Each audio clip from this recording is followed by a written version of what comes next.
इतने बड़े हो गए हों, अभी तक कुछ कमाया नहीं। अगर मैं अभी यहीं से छलांग लगा दूं तो सब खत्म। रात का पिछला पहर था।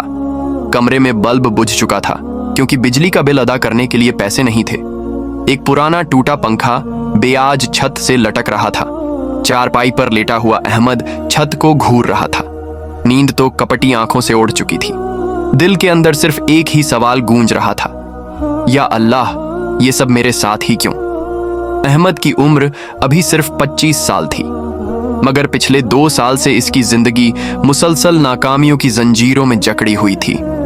कभी वो सेल्समैन की नौकरी करता तो चंद दिन बाद मालिक कहता, बेटा तू मेहनत तो करता है मगर सेल नहीं आ रही, हमें किसी और को रखना होगा। कभी दफ्तर की नौकरी मिली तो चंद महीनों बाद, I am sorry Ahmed but we have to let you go. यूं लगता था जैसे किस्मत इसके साथ खेल खेल रही हो। घर के हालात भी अब किसी से छुपे नहीं थे। अहमद का बाप एक पुराने सरकारी दफ्तर में क्लर्क रहा था। रिटायर हुए 5 साल गुजर चुके थे। अब सिर्फ इतनी सी पेंशन आती थी जिससे 2 वक्त की रोटी मुश्किल से चलती, लेकिन महंगाई बढ़ने के साथ वह भी बेकार हो गई थी। माँ अक्सर दिन का खाना छोड़ देती थी ताकि अहमद और उसकी बहन भाइयों के लिए कुछ बच जाए। एक दिन अहमद ने किचन में जाकर देखा तो बर्तन बिल्कुल खाली थे। माँ चुपचाप बर्तन धो रही थीं जैसे कुछ हो ही ना। अम्मा, कुछ पक्का क्यों नहीं आज? बेटा आज भूख नहीं थी, तूने खा लिया ना, बस काफी है। अहमद के दिल में जैसे खंजर चल गया। वो जानता था कि माँ कई दिनों से अपनी भूख छुपा रही है। रिश्तेदार भी अब बातों में ताने देने लगे थे। एक दिन खाला के घर गए तो वह बोल पड़ी, इतने बड़े हो गए हो, अभी तक कुछ कमाया नहीं, तुम्हारे वालिद कब तक तुम्हें पालेंगे? अहमद खामोश रहा मगर अंदर ही अंदर टूट गया। उसे याद था यूनिवर्सिटी से फारग होने के बाद वह ख्वाब देखता था कि अच्छी नौकरी करेगा, वालिदैन को सहूलत देगा, बहन की शादी में बढ़ चढ़कर हिस्सा डालेगा। मगर हकीकत इसके ख्वाबों के बिल्कुल उलट निकली। अब वो सुबह उठता तो खाली जेब उसे छपती। गली के बच्चे स्कूल जाते देखता तो दिल में सवाल उठता, क्या मैं कभी अपने बच्चों को पढ़ा सकूंगा? एक रात खाने की मेज पर अहमद ने आहिस्ता से कहा, अब्बू, मैं बहुत कोशिश कर रहा हूं, दुआ करें कुछ हो जाए। वालिद ने थकी हुई आंखों से उसे देखा और कहा, बेटा हम दुआ भी करते हैं और तेरा दुख भी देखते हैं, मगर तू हिम्मत न हारना। वालिद के ये अल्फाज अहमद को सहारा तो देते, मगर दिल के किसी कोने में वो सोचता, आखिर कब तक हम यूं दूसरों के आगे हाथ फैलाएंगे? चंद दिन बाद अहमद के दोस्तों की महफिल हुई। सब अपने अपने जॉब और कमाई के किस्से सुना रहे थे। कोई नई बाइक की बात कर रहा था, कोई तनख्वाह बढ़ने पर खुश था। अहमद खामोश बैठा रहा, लेकिन दिल के अंदर वो चीख रहा था। घर वापसी पर वो बार बार सोचता, इसी सोच में डूबा हुआ वो रात गए पुल के किनारे पहुंच गया। काश मैं भी आम लड़कों की तरह अपनी फैमिली को खुश रख पाता। नीचे अंधेरा और बदबूदार नाला बह रहा था। अहमद ने खुद से कहा, अगर मैं अभी यहीं से छलांग लगा दूं तो सब खत्म, ना कर्ज रहेगा, ना भूख, ना ये जिल्लत। उसकी आंखों से आंसू बह निकले। कदम आगे बढ़ने ही वाला था कि अचानक एक मानूस आवाज गूंजी, अहमद तू यहां क्या कर रहा है? अहमद ने पलट कर देखा। सामने उसका पुराना दोस्त हसन खड़ा था। क्या हुआ तुझे? तेरा चेहरा क्यों इतना बुझा हुआ है? अहमद के सब्र का पैमाना लबरेज हो गया। वो हसन के कंज पर गिर गया और रोते हुए बोला, यार मैं हार गया हूं, जिंदगी ने मुझे तोड़ दिया है। जॉब मिलती है तो चंद दिन बाद निकाल देते हैं, घर में फाके हैं, माँ भूखी सो जाती है, मैं और क्या करूं? बस दिल चाहता है सब खत्म कर दूं। हसन ने उसे मजबूती से पकड़ लिया। पागल है क्या? ये रास्ता नहीं है, चल मेरे साथ चल, मैं तुझे किसी के पास लेकर जाता हूं जो तेरा दिल हल्का कर देगा। वो दोनों करीब की मस्जिद में पहुंचे। फज्र का वक्त करीब था। वजू खाने की खनकी और मस्जिद के सहन की खामोशी अहमद के दिल को थोड़ा सा सुकून दे रही थी।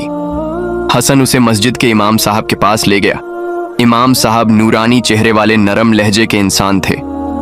ये मेरा दोस्त है अहमद, ये बहुत परेशान है, हर तरफ से नाकामी, घर में फाके, यह अब जिंदगी से ही हार गया है। इमाम साहब ने मोहब्बत से अहमद की तरफ देखा। बेटा तुझे क्या लगता है ये सब क्यों हो रहा है? पता नहीं हजरत, जैसे दुनिया मेरे खिलाफ हो गई हो, कोई काम बनता ही नहीं। इमाम साहब ने गहरी नजर से उसकी तरफ देखा और बोले, बेटा, कुरान कहता है कि तुम पर जो मुसीबत आती है वो तुम्हारे अपने गुनाहों की वजह से है। हालांकि अल्लाह बहुत कुछ माफ भी कर देता है। रिस्क की तंगी अक्सर हमारे अमाल की वजह से आती है। इस्तगफार यानी अल्लाह से माफी मांगना सब दरवाजे खोल देता है। नबी करीम सल्लल्लाहु अलैहि वसल्लम ने फरमाया, जो शख्स कसरत से इस्तगफार करता है, अल्लाह उसके लिए हर तंगी से निकलने का रास्ता बना देता है, हर गम से निजात अदा करता है और वहां से रिज्क देता है जहां से उसका गुमान भी ना हो।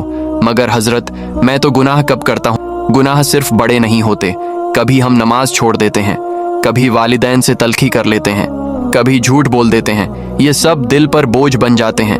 तू एक काम कर, रोज कम से कम 100 मरतबा अस्तगफिरुल्लाह मिन कुल्ली ज़ंबिन अज़ीम दिल से पढ़, अखलाक के साथ, और नमाज की पाबंदी कर। देख अल्लाह कैसे दरवाजे खोलता है। अहमद ने फैसला कर लिया। इस दिन के बाद वो हर नमाज के बाद लंबे वक्त तक इस्तगफार करता। तो सुबह उठते ही सबसे पहले जबान पर इस्तगफार आता। चलते फिरते काम करते आंखों में आंसू लेकर वो कहता, अल्लाह मुझे माफ कर दे, मेरा हाल दुरुस्त कर दे। चंद दिनों में इसके दिल का बोझ हल्का होने लगा। पहले जो अंधेरा छाया हुआ था, अब जैसे दिल में रोशनी उतरने लगी। एक रात माँ के पास बैठा तो देखा कि कई दिनों बाद माँ के चेहरे पर हल्की सी मुस्कुराहट आई। अहमद के अंदर जैसे नई जान आ गई। एक हफ्ता गुजरा था। अहमद ने शहर की एक कंपनी में दोबारा दरख्वास्त दी।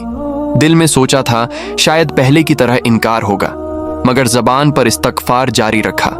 2 दिन बाद फोन आया। अहमद हैरान रह गया। इंटरव्यू के दिन वो कांपते हाथों के साथ गया। मगर अजीब बात यह थी कि इंटरव्यू लेने वाले ने कहा, हमें आपकी ईमानदारी और जज्बा चाहिए, बाकी सब हम सिखा देंगे, आपकी जॉब कंफर्म है। अहमद की आंखों में आंसू आ गए। ये वही जगह थी जहां पहले उसे 2 बार रिजेक्ट किया गया था। चंद ही महीनों में वह नौकरी में जम गया। तनख्वाह अच्छी थी। घर के हालात बदलने लगे। वही माँ जो पहले बेटे के लिए रो रो कर दुआएं करती थी, अब शुक्राने के नफल पढ़ती थी। वालिद का चेहरा भी सुकून से खुलने लगा। अहमद ने पहली तनख्वाह से माँ के लिए दुपट्टा खरीदा, वालिद के लिए एक अच्छी सी घड़ी, और घर में पहली बार कई महीनों बाद गोश्त पकाया गया। वक्त गुजरता गया, मगर अहमद ने इस्तगफार को अपनी जिंदगी का हिस्सा बना लिया। अब वह जान चुका था कि असल सुकून दौलत में नहीं, अल्लाह की रहमत में है। वो दोस्त हसन को गले लगाकर बोला, अगर उस दिन तू मुझे ना रोकता तो शायद आज मैं जिंदा ना होता। हसन मुस्कुराकर बोला, यह सब अल्लाह की मेहरबानी है। याद रख, मुश्किलात हमेशा रहेंगी, मगर इस्तगफार से दिल को रोशनी मिलती है और रास्ते खुलते हैं। अहमद की कहानी हमें यही सिखाती है। मुश्किल हालात, भूख, नाकामी और मायूसी, ये सब आजमाइशें हैं। कभी कभी इंसान समझता है सब खत्म हो गया, मगर असल में अल्लाह इसी वक्त करीब होता है। नबी करीम सल्लल्लाहु अलैहि वसल्लम का फरमान याद रखो, जो शख्स कसरत से इस्तगफार करे, अल्लाह इसके लिए हर तंगी से निकलने का रास्ता बना देता है, हर गम से निजात अता करता है और वहां से रिज़्क अता करता है जहां से उसका गुमान भी ना हो। अहमद की जिंदगी बदल गई, मगर सिर्फ इसलिए कि उसने अल्लाह की तरफ रुजू किया और इस्तगफार को अपना हथियार बनाया।